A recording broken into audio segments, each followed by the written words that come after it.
সেই টকবকে তরুণ বয়সে যুদ্ধ করেছিলেন, ঝুঁকি নিয়েছিলেন আমাদের প্রিয় বীর মুক্তিযোদ্ধা শেখ রফিকুল ইসলাম বাবলু ভাই, আমাদের লায়ন ফারুক ভাই, পলাশ চৌধুরী ভাই সহ জাতীয় নেতৃবৃন্দ সকলকে সংগ্রামী শুভেচ্ছা। বক্তব্য দেবেন জাতীয় নেতৃবৃন্দ।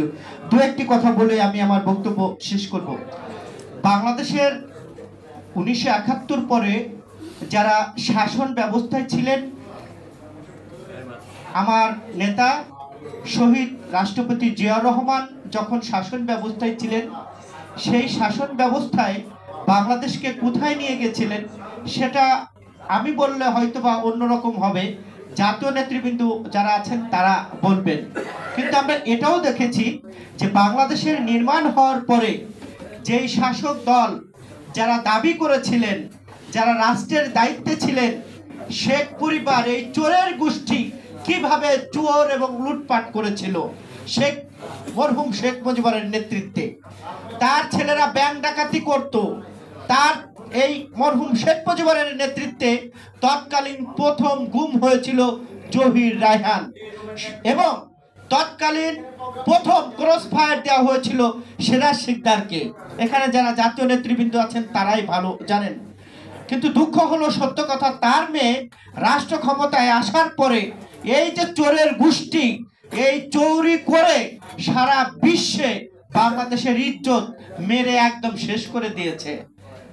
আমরা একটি নাটক দেখেছিলাম, আপনারাও দেখেছেন, সেখানে কিন্তু একটা ডায়লগ ছিল যে কাম সারা। তা বাংলাদেশের কাম সারা এই চোরের গোষ্ঠী, এর 14 গোষ্ঠী চোর শেখ পরিবারের, তারা এই দেশটাকে ধ্বংস করে দিয়েছে। কাজেই আজকে আপনি দেখেছেন যে লন্ডনে সেই ব্রিটিশ এমপি টিউলিপ নিয়ে কিভাবে আন্তর্জাতিক মিডিয়াতে বলছে, এবং বাংলাদেশের ইজ্জত কিন্তু শেষ। মজার ব্যাপার হলো, আমাদের প্রতিবেশী দেশ তারা যাদেরকে ভয় পেতেন, শেখ হাসিনার ঘাড়ে বন্দুক রেখে তাদেরকে তারা ফাঁসির মঞ্চে ঝুলিয়েছেন।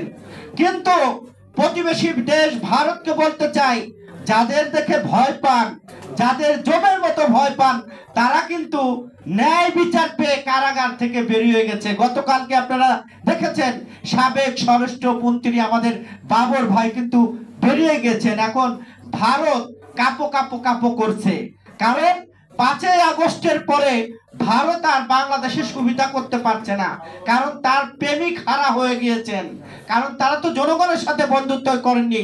গতকালকে দেখলাম বাংলাদেশের বিজেপি, আমার বিজেপি ভাইরা সেই কুষ্টিয়ার সীমান্তে 5 কিলো জমি বেদখল ছিল, সেটাও দখল মুক্ত করেছে।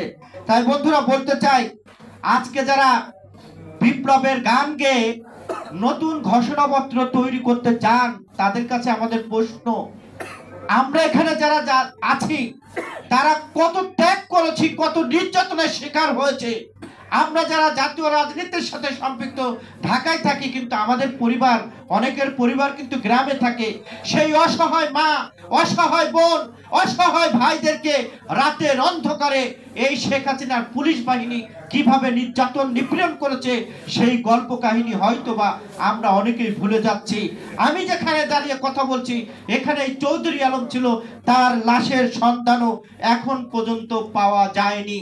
কাজেই এই যে 17 বছরের যে গল্প, এই গল্প যদি 1000 বছরও বলি তবুও শেষ হবে না, 1000 সিনেমা করলেও শেষ হবে না।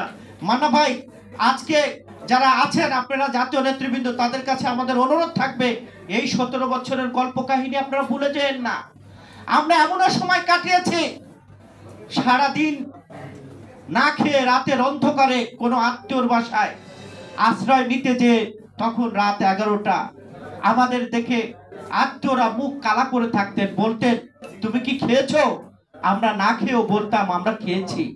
আবার জীবনকে বাঁচানোর জন্য ফজরের নামাজের পরে সেই বাসা থেকে ছুটে অন্য বাসায় গিয়েছি। আমি ব্যক্তিগতভাবে এই ঢাকা শহরে 100-র উপরে গত 17 বছরে বাসা চেঞ্জ করেছি। রাস্তায় ঘুমিয়েছি, ছাদে ঘুমিয়েছি, ধান খেতে ঘুমিয়েছি।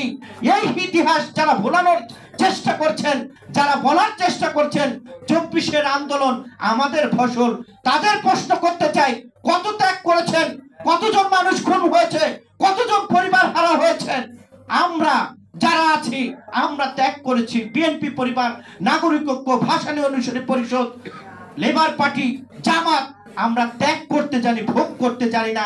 কাজেই ত্যাগের রাজনীতিতে নিয়ে আমরা আছি। মান্না ভাই ওদিন একটি কথা বলছে, আমার খুবই ভালো লাগছে। বলছিল যে কে শিক্ষিত কে ডক্টর এটা বিষয় না, কে কত বড় ত্যাগ করেছেন এটাই হবে ইতিহাসে লেখা।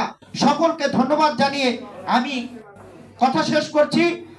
আমার পূর্ববর্তী এক বক্তা বলেছেন যে শহীদ রাষ্ট্রপতি জিয়াউর রহমানের নাম পাঠ্য বইতে অন্তর্ভুক্ত করতে হবে। তিনি হয়তোবা জানেন না, অন্তর্বর্তী সরকারকে আমি ব্যক্তিগতভাবে অভিনন্দন জানাই।